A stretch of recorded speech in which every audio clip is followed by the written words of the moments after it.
un jeu capital pour savoir qui gagnera la guerre de classe.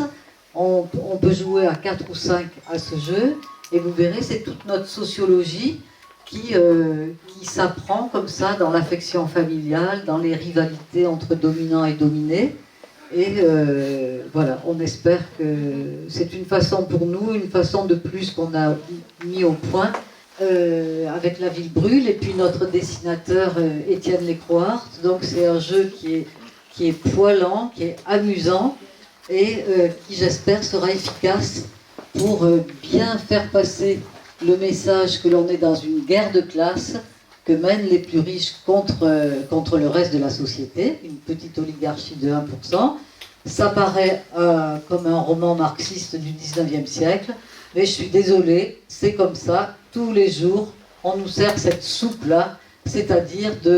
les détenteurs des titres de propriété, qu'il s'agisse des valeurs mobilières, des entreprises, qu'il s'agisse des médias, des ressources agricoles, de l'art, enfin de tous les domaines de l'activité économique et sociale, sont aujourd'hui marchandisés sous forme de titres de propriété qui permettent aux capitalistes d'exploiter ceux qui travaillent pour eux ou qui dépendent de ces titres de propriété. Donc on est dans un antagonisme de classe qui peut paraître ringard, pas moderne par rapport au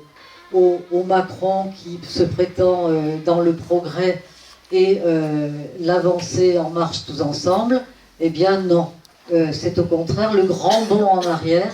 qui nous est proposé d'une façon extrêmement violente.